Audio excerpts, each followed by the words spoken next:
This is what I will say. I know my postal guy. Hi, Justin. He is loved in our neighborhood. He is the most loveliest human being. He's just always happy.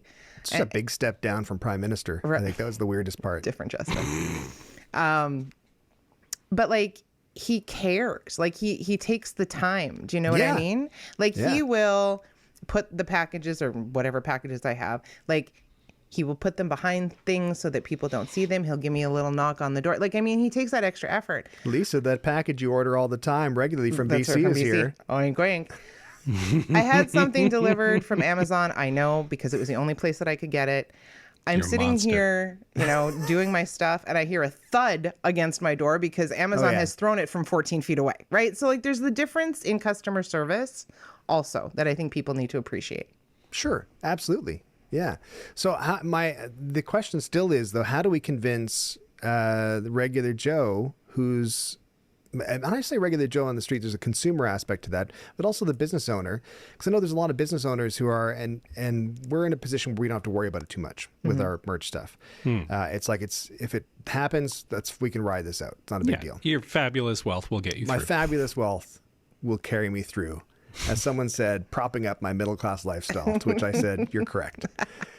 But I mean, we don't have to worry too much about that. There's lots of businesses who depend entirely on it, who are like, okay, screw this. I can't rely on this anymore. That's great that you're fighting for better wages and better jobs and being treated better. And I'm all for that. But at the same time, the bank is like, I don't care what your principles are. Your mortgage payment's due. So let's go. So what do we do to convince those people?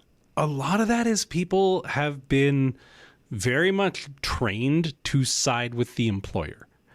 And media has definitely a role in this. Like, when you look at the Canada Post coverage, there's a lot of like, Canada Post is out of money. How are they supposed to pay these workers? And it's like, we could just, fund them.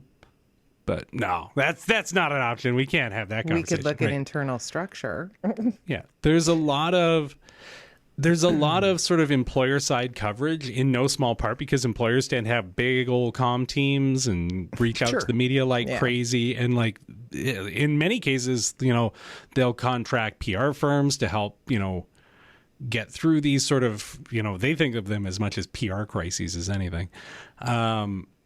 But I think the other part of it is people just need to, we need to get people to question what they expect from their government and what they expect from their public services. And I don't mean that in a negative way. I mean, it's like, we need to expand our thinking about this sort of stuff. And remember, like, Canada Post wasn't always a Crown Corp. It used to just be a service, right? What's to stop it from being that again, right? Why do we, and asking those questions, like abruptly flipping into teacher mode and hand holding somebody through the questions, right? But I think that's the problem, is that you take a look at what's needed as expected as a Crown Corporation, what's expected as a public service. People would look at the post office, and I'm not saying I agree with this, but I'm saying people would look at the post office and go, no one's sending letters anymore, man. What are you talking about? But it's not just letters.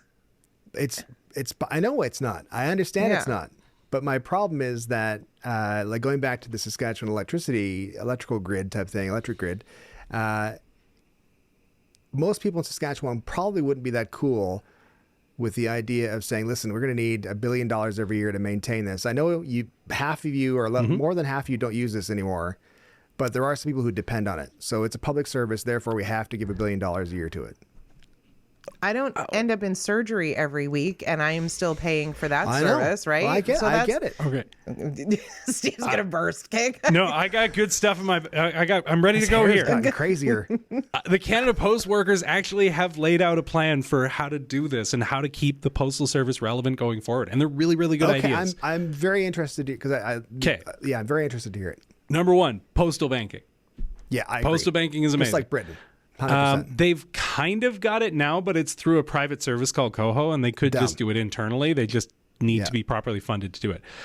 For those at home who don't know what postal banking is, it's exactly what it sounds like. It's running your banking through the post office, because there are a lot of rural communities that are really underbanked but have a post office. Yeah, I agree.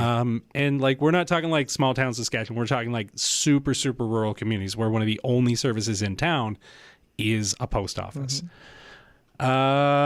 We have high-speed internet, rural high-speed internet. Like rural areas are super underserved by high speed internet, and Yeah. the Canada Post actually does have the resources and the infrastructure in order to help support that. Oh, yeah. And to coordinate it through those regional offices. Okay, I love this one so much. Elder check-ins. Oh, yes. An opt-in service for elder check-ins. Like genuinely, Look at this guy. there are Look at this lots guy. of folks. Just laughing. No, I'm just- He's I'm laughing. just We're laughing. the ones. We're going to be the ones sending you a check-in. I was going to say, so your kids like, don't live that's with fine. you. They're not going to check you. I'll Yeah, you think they're gonna listen, visit? I would love a check-in. That'd be nice. That'd be very, very sweet. I just like the reaction you both had, that all the people who were slightly less left-leaning than yourselves, when you both react, "Aww." Do you know how many, though, seniors live alone? Oh my God, I Right? know. Either don't have family or family is far away. Keep going, Steve. Sorry. So you already have people in a position of public trust who are going door to door regularly. This would be such an easy service to offer, and it would be able to keep lots of seniors aging in place. They've already done programs called Food Mail in the north where they do affordable food delivery. Yeah, What's stopping them from expanding it? I agree. What else we got? I like this one too. Turning every Canada Post office into an EV charging station. Nice. Okay.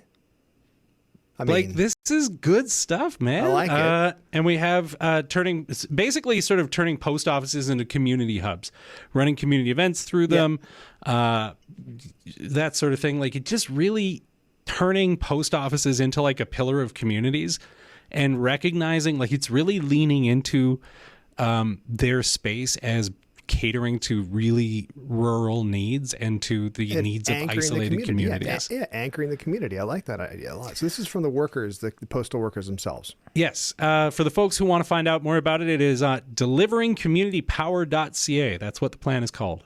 It's a good And plan.